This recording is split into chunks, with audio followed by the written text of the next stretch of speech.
ವಿಧಾನ ಪರಿಷತ್ ಚುನಾವಣೆಯ ಫಲಿತಾಂಶದ ಬಳಿಕ ಕರ್ನಾಟಕ ಬಿಜೆಪಿಯೊಳಗಿನ ಒಳಜಗಳ ಈಗ ಮತ್ತೊಮ್ಮೆ ಬಹಿರಂಗವಾಗಿ ಸ್ಫೋಟಗೊಂಡಿದೆ.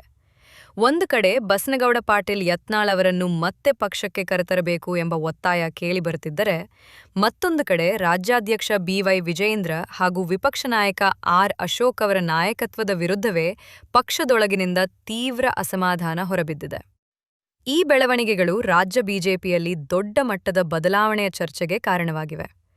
ವಿಧಾನ ಪರಿಷತ್ ಚುನಾವಣೆಯಲ್ಲಿ ಬಿಜೆಪಿಗೆ ನಿರೀಕ್ಷಿತ ಫಲಿತಾಂಶ ಸಿಗದೆ ಕೆಲವು ಕಡೆ ಅಡ್ಡಮತದಾನದ ಆರೋಪಗಳು ಕೇಳಿಬಂದಿವೆ. ಇದರಿಂದ ಕಾಂಗ್ರೆಸ್ಗೆ ಲಾಭವಾಗಿದ್ದು ಬಿಜೆಪಿಯೊಳಗಿನ ಭಿನ್ನಮತ ಮತ್ತಷ್ಟು ಬಹಿರಂಗವಾಗಿದೆ.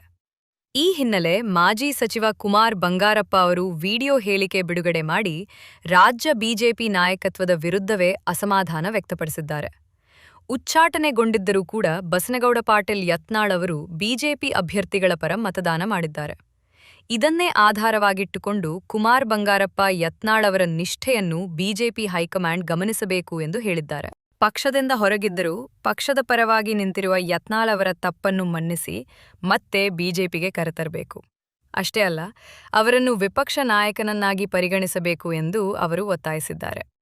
ಯತ್ನಾಳ್ ಅವರ ರಾಜಕೀಯ ನಡೆ ನೋಡಿದರೆ ಅವರು ಬಿಜೆಪಿ ವಿರುದ್ಧ ಹೋಗುವ ಪ್ರಯತ್ನ ಮಾಡಿಲ್ಲ ಎನ್ನುವುದು ಅವರ ಬೆಂಬಲಿಗರ ವಾದ. ಪಕ್ಷದ ರಾಜ್ಯ ನಾಯಕತ್ವದ ವಿರುದ್ಧ ತೀವ್ರ ಟೀಕೆ ಮಾಡಿದ್ದರೂ ಕೇಂದ್ರ ನಾಯಕತ್ವ ಹಾಗೂ ಸಂಘ ಪರಿವಾರದ ಬಗ್ಗೆ ಅವರು ಸದಾ ಗೌರವದ ಮಾತುಗಳನ್ನೇ ಆಡಿದ್ದಾರೆ.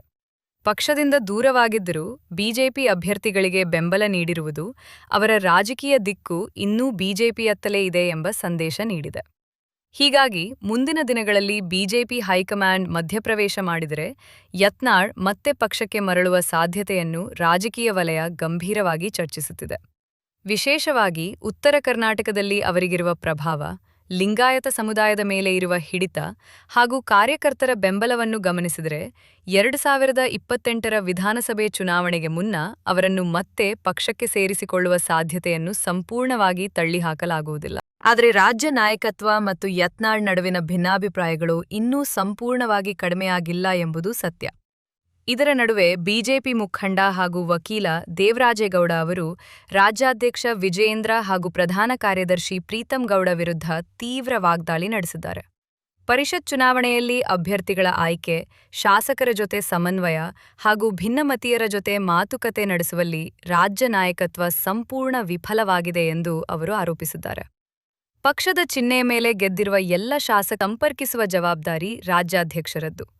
ಉಚ್ಚಾಟನೆಗೊಂಡವರು, ಅಸಮಾಧಾನಗೊಂಡವರು ಎಲ್ಲರ ಜೊತೆ ಮಾತನಾಡಿ ಪಕ್ಷವನ್ನು ಒಗ್ಗೂಡಿಸುವ ಕೆಲಸ ಮಾಡಬೇಕಿತ್ತು. ಆದರೆ ಅದನ್ನು ಮಾಡದೆ ಕೆಲವರ ಸಲಹೆ ಮೇರೆಗೆ ನಿರ್ಧಾರಗಳನ್ನು ತೆಗೆದುಕೊಂಡ ಪರಿಣಾಮ ಪಕ್ಷಕ್ಕೆ ಹಿನ್ನಡೆಯಾಗಿದೆ ಎಂದು ದೇವರಾಜೇಗೌಡ ಕಿಡಿಕಾರಿದ್ದಾರೆ. ಅಷ್ಟೇ ಅಲ್ಲದೆ ವಿಜಯೇಂದ್ರ ಅವರ ವಿರುದ್ಧ ಅತ್ಯಂತ ಗಂಭೀರ ಆರೋಪವನ್ನು ಅವರು ಮಾಡಿದ್ದಾರೆ. ಮುಖ್ಯಮಂತ್ರಿ ಡಿಕೆ ಶಿವಕುಮಾರ್ ಅವರ ಜೊತೆ ಯಾವುದೇ ಒಳ ಒಪ್ಪಂದ ಇದೆಯೇ ಎಂಬ ಪ್ರಶ್ನೆಯನ್ನು ಅವರು ಸಾರ್ವಜನಿಕವಾಗಿ ಎತ್ತಿದ್ದಾರೆ. ಇಬ್ಬರೂ ಸೇರಿ ರಾಜಕೀಯ ಹೊಂದಾಣಿಕೆ ಮಾಡಿಕೊಂಡಿದ್ದಾರೆಯೇ ಎಂಬ ಅನುಮಾನವನ್ನು ವ್ಯಕ್ತಪಡಿಸಿದ್ದಾರೆ. ಈ ಆರೋಪಗಳಿಗೆ ಯಾವುದೇ ಅಧಿಕೃತ ಸಾಕ್ಷ್ಯ ಅಥವಾ ದಾಖಲೆಗಳು ಈವರೆಗೆ ಬಹಿರಂಗವಾಗಿಲ್ಲ. ಆದರೂ ಬಿಜೆಪಿಯೊಳಗಿನ ಅಸಮಾಧಾನ ಎಷ್ಟರ ಮಟ್ಟಿಗೆ ತಲುಪಿದೆ ಎಂಬುದನ್ನು ಈ ಆರೋಪಗಳು ಸ್ಪಷ್ಟಪಡಿಸುತ್ತವೆ. ದೇವರಾಜೇಗೌಡ ಅವರ ಪ್ರಕಾರ ಕಾಂಗ್ರೆಸ್ ಸರ್ಕಾರದ ವಿರುದ್ಧ ಬಿಜೆಪಿ ನಿರೀಕ್ಷಿತ ಮಟ್ಟದಲ್ಲಿ ಹೋರಾಟ ಮಾಡಲಿಲ್ಲ. ವಾಲ್ಮೀಕಿ ನಿಗಮ ಹಗರಣ ಹಾಗೂ ಮುಡಾ ಪ್ರಕರಣದಂತಹ ದೊಡ್ಡ ವಿಚಾರಗಳಲ್ಲಿ ಪಕ್ಷ ಆಕ್ರಮಣಕಾರಿ ಹೋರಾಟ ನಡೆಸಿದ್ದರೆ ಸರ್ಕಾರಕ್ಕೆ ಹೆಚ್ಚಿನ ಒತ್ತಡ ಸೃಷ್ಟಿಯಾಗುತ್ತಿತ್ತು ಎಂದು ಅವರು ಅಭಿಪ್ರಾಯಪಟ್ಟಿದ್ದಾರೆ. ವಿಪಕ್ಷ ನಾಯಕ ಆರ್ ಅಶೋಕ್ ಅವರ ಕಾರ್ಯವೈಖರಿಯ ಮೇಲೂ ಪ್ರಶ್ನೆಗಳು ಕೇಳಿಬಂದಿವೆ.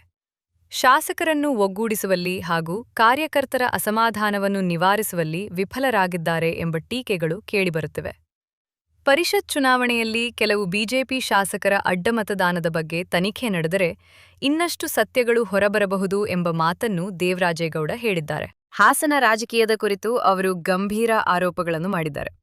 ಪ್ರೀತಂ ಗೌಡ ವಿರುದ್ಧ ರಿಯಲ್ ಎಸ್ಟೇಟ್ ವ್ಯವಹಾರ, ಗೋಮಾಲ ಭೂಮಿ ಹಾಗೂ ಇತರ ವಿಚಾರಗಳಲ್ಲಿ ದಾಖಲೆಗಳನ್ನು ಬಿಡುಗಡೆ ಮಾಡುವುದಾಗಿ ಎಚ್ಚರಿಕೆ ನೀಡಿದ್ದಾರೆ. ಇದರಿಂದ ಹಾಸನ ಬಿಜೆಪಿ ರಾಜಕಾರಣವು ಮತ್ತೊಮ್ಮೆ ಕಾವು ಪಡೆದುಕೊಂಡಿದೆ.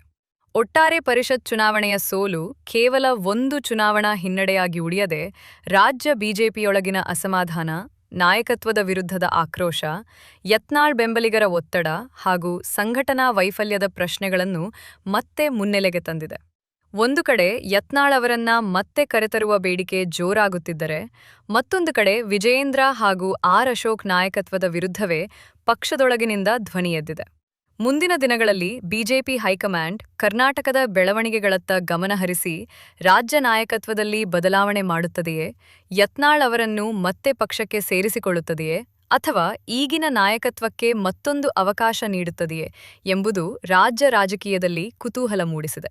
ಆದರೆ ಒಂದು ವಿಷಯ ಮಾತ್ರ ಸ್ಪಷ್ಟ: ಕಾಂಗ್ರೆಸ್ ವಿರುದ್ಧ ಹೋರಾಟಕ್ಕಿಂತ ಬಿಜೆಪಿ ಈಗ ತನ್ನದೇ ಒಳಜಗಳವನ್ನು ನಿಭಾಯಿಸುವ ಸವಾಲಿನ ಎದುರು ನಿಂತಿದೆ.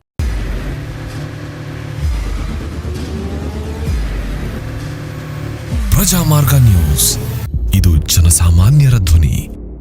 ನಮಸ್ಕಾರ.